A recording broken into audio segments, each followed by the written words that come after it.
Thank you all for coming. It's so great to see actual people at an actual launch of a live theatre festival, something that we haven't seen since 2019. So give yourselves all a round of applause to start off with.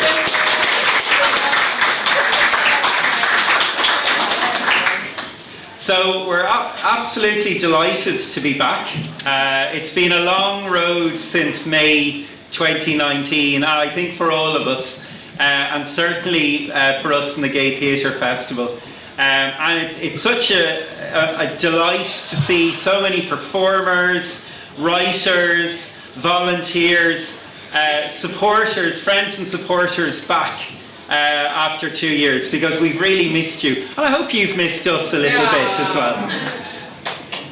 So, for most of all, I'd like to thank my colleague, festival founder and artistic director Brian Merriman for the amazing work he's put in for the past 2 years, and the creativity to keep the arts going through whatever means in the midst of the pandemic. So, without further ado, I'd like to hand over to Brian Merriman, who will introduce this year's programme. Thank you. As Gareth said, it is really good to be back. It's been an unbelievable few years. And we've seen it in particularly the impact it's had on young performers, this absence. And I have felt very sad for the young graduates who didn't get to continue their courses, to fall in love with each other, to start their new companies, each of whom will be dedicated to doing the exact same thing, which is putting on new and innovative theatre that's never been done before. But that's a rite of passage. And it's very hard to establish those relationships over Zoom meetings, for example. It really is. And of course, a lot of them have felt the pressure of Mammy and Daddy eventually going, especially when they're locked in the room upstairs for three months, going, listen, you've had enough of this drama lark now, get yourself a real job. And there is no doubt about it. You've had your fun. Yeah. I don't think they did, Amanda. That's the problem. I don't think they did. But that's been a really difficult time for them, because we wrote out to about 100 of those previously younger companies, and I would say 10 to 15% were still going. And I think that's a loss that's going to take us a long time to recover. This is the Arts Council renewing the grant. Say it so. Sorry, we don't take checks. Apologies from David Norris tonight. David, as you know, none of us would be here without David and his generation and all that they have done to bring us this journey. And the journey just didn't. That's Mr. Pussy, actually. So it is really. But none of the rights and the privileges that we have today would have ever happened if David and his colleagues weren't the first to step up and take out an awful lot of abuse in order to make Ireland a nicer country. And they have made Ireland a nicer country. There's no doubt about it. That's the gift of a minority. Minorities always give the majority the opportunity to do something better. And certainly we salute him and wish him well tonight. And we say that in the week that a member of the Emerald Warriors was severely beaten up. For my dear friends in the Arts Council who tell us that we're all grand now and we should be subsumed and go into the heteronormative dialogue instead of doing what we do together, you're wrong. Plain and simple, you are wrong. We are entitled to our identity and to do it our way just as much as anybody else is, and that is a luxury that we can't afford. And I'm reminded very much today that this little festival many years ago took on the first ever Ukrainian gay play, and we put it on in the Teachers' Club in Dublin in Ukrainian.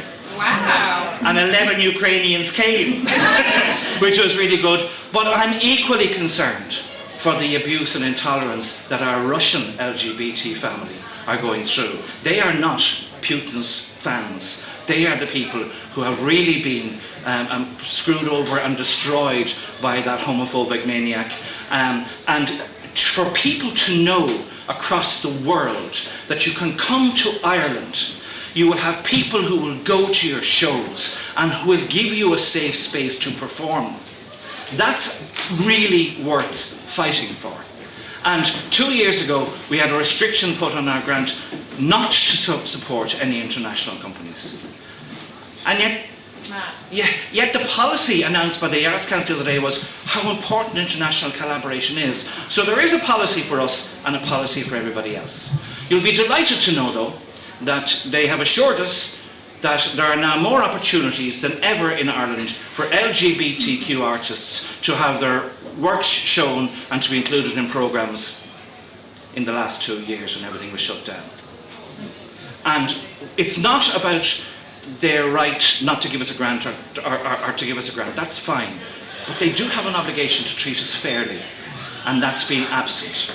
And I know some members of the gay community have accused me of ranting about them, but others got it. And the NXF did a very important statement this morning, just saying that we are entitled to our own spaces and we are entitled to our own voices. And I really appreciate them doing that. So look, we've had a rotten 2.5 years with COVID and with all the abuse that we've put up there. However, as in every, like let's say, we've been battling for years. So this one is just another battle.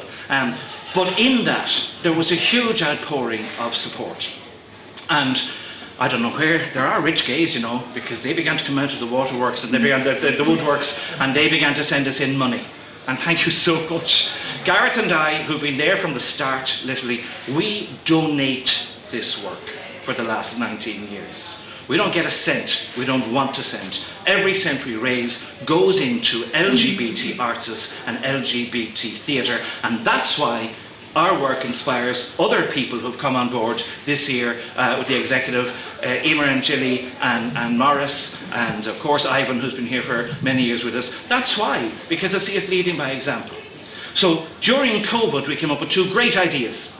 We did 2 bursary competitions, 2 bursary events, and that inspired an unprecedented 65 new Irish LGBTQ themed plays to be written during the lockdown. It is unprecedented.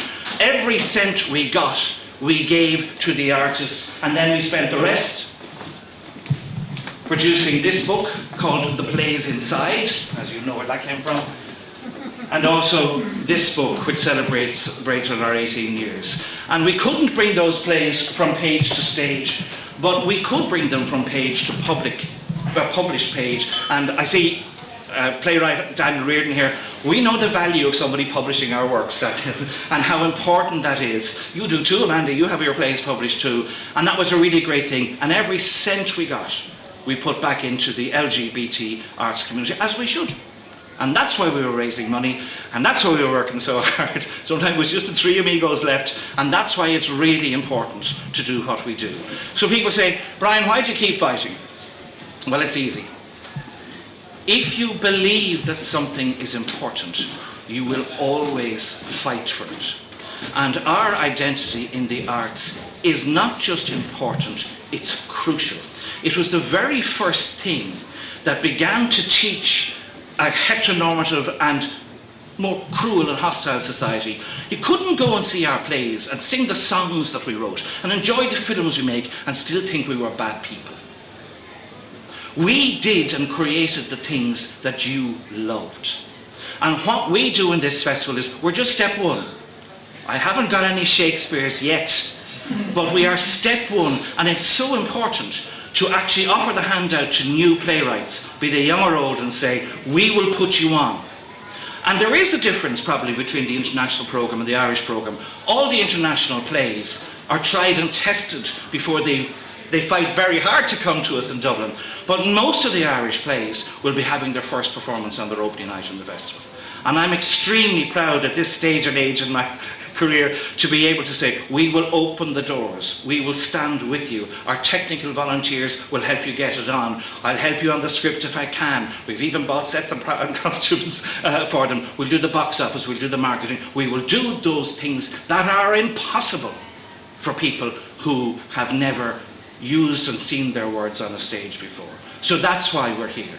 We have, thanks to Morris, some of our sponsors here, our first-time sponsors here tonight. You'll get a wonderful list of them in the brochure and on the screen later on. It's great that the sponsors came forward to join with our existing ones like Pride etc., who are also here to help us through this. We had a great relationship with Pride last year.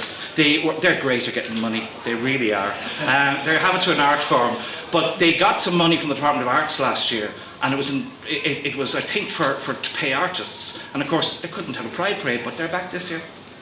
And we had artists, and they put incredible facilities our way in relation to the Fuel Studios in Camden Street, and we got our first ever, and I hope it's our last ever, digital festival up on screen, of which over 4,000 people actually looked in on. And once again, they were winning plays in our bursary, and plays that hadn't been seen before. Without that, it just wouldn't have happened. So thank you very much for using your community funds to make sure that the gay arts, etc., lived on.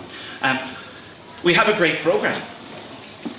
Yes, And we do. We have some difficult people. We have some difficult people in us as well. But no, we have some great We have a couple of themes that are there, and I only counted this up yesterday. Half our programme is written by women playwrights, which is just fantastic. And when I think back on the first year of the festival, we had none, and I became an angel producer. In other words, I began to target some female friends of mine and directors, and I actually produced the first 3 years of women plays to get them on. And now half of the programme is from new women writers, and I'm very proud of that. Quarantine is another issue that appears in the play, and it's come up. It's about, you know, relationships that were in a confined space, that they really love each other or not, and it's actually brought out bisexuality in a lot of our plays. So I don't know what the straights are getting up to during quarantine, but anyway, some of them have changed their mind. That's all I will say on that. Also, of course, it has reminded us, and us of a certain generation. It's reminded us, you know, and I have to say, one of the things that was difficult during COVID was listening to the ads, we're all in this together. We weren't. And 40 years ago, we weren't in this together. Because 40 years ago, there was another pandemic where we didn't know how it was caught, whether you had to wash your hands or use the same coffee cup, and 36 million people died of AIDS. And only for this global community, there wouldn't be, I can't say the cures yet, but there wouldn't be the successful treatments that they are today. And that is featuring in a couple of the plays this year. A bit of history too, and I love history. We have a play about the first ever black drag queen in America. And that's coming to us by Les Kirkendall. The Canadian friends are coming back, which is really wonderful, because they're looking at the last man ever to be arrested for being gay in Canada, and they're also looking on the raids at the bathhouses, which actually prompted Canadian Pride as well, with the beautiful words of A. Houseman returning to us, and a lot of contemporary Irish drama, of contemporary Irish stories, which I'm looking forward to. And we even have, for the first time ever, a free play reading of 5 Irish language plays with gay themes. I mean, wow, are things improving? And Ella over there she's going to kick off the festival with a piece called Porn, which none of us know anything about. But also she's doing a fantastic play about gender identity. Which is beginning to appear. It's the first year ever I've had plays submitted to me using the pronouns they.